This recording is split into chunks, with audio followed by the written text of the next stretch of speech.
In this session, I'd like to speak about Psalm 22. Once in a while, when we say the numbers of the Psalms, we immediately know what that psalm is about. For example, Psalm 45 is about the marriage feast of the king. Psalm 23, the Lord is my shepherd. But Psalm 22 normally isn't one that we can immediately identify until we hear the first words. My God, why have you abandoned me? This is the psalm that Jesus quotes when he's on the cross. Now we have to realize, first of all, when he quotes the first verse of this psalm, it really means he's quoting the entire psalm. So that will color what we understand by this. But then we have to ask ourselves, why would the psalmist feel abandoned? It's one thing to trust in the heart. It's another thing to trust in the head. There are times when we look around and we feel abandoned. We feel as if there's no one there for us.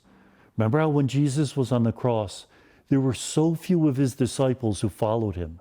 The beloved disciple, Mary, a couple of the women.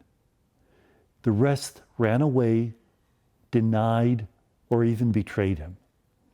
He felt abandoned by those whom he had called to follow him, but he even feels abandoned by God. This is a sentiment that we can feel in Jeremiah, when Jeremiah says, I did everything you asked me to do. Why am I suffering so much?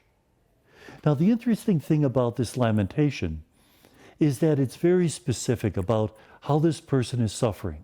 He speaks about how the ferocious bulls of Bashan have attacked him. Bashan was a part of Israel in the northern section that was famous for its massive oxen. So these are very dangerous animals. He speaks about being able to count every one of his bones. He speaks about how his clothes are being bet upon with dice. In fact, many of the things that are referred to in this psalm are things that actually happened on Good Friday. No wonders Jesus thought of this when he was being crucified. This is one of two sections of prophetic literature which really make us realize that the death of Jesus was not an accident.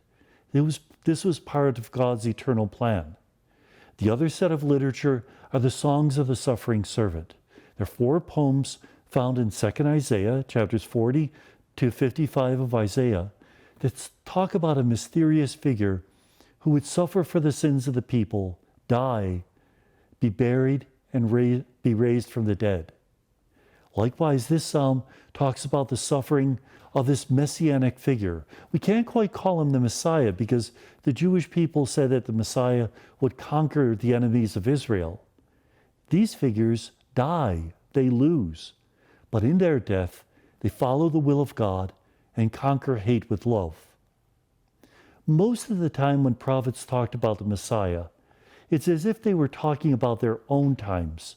And it's only later that the Holy Spirit gave their words a meaning that the prophets probably didn't even recognize themselves. That is not the case with the songs of the suffering servant, with Psalm 22. With these passages, it's almost as if the Holy Spirit pulls back the veil that covers the mystery of the Messiah, that just for an instant, we're able to see clearly the plan of God as personified in the person and mission of Jesus. These psalms should fill us with a sense of awe. The psalm and the songs of the suffering servant, which we use during Holy Week. And it's very, very difficult to remember when we read them that these were written hundreds of years before the event.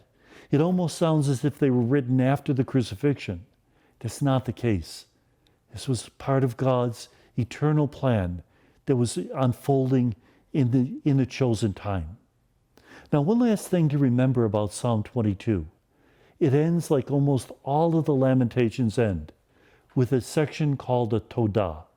A Todah is a thanksgiving. The person who is suffering, who's called upon the Lord, who's appealed, fully believes that God will intervene. And so that person praises God. When Jesus said, my God, why have you abandoned me? He gives evidence to what his feelings are at that moment. But since he's saying the first verse of this psalm, he's also saying the rest of it. He feels abandoned, but he trusts. He knows that God will rescue him from death. Maybe not from being killed, but from death. Because on that third day, he will be raised from the dead.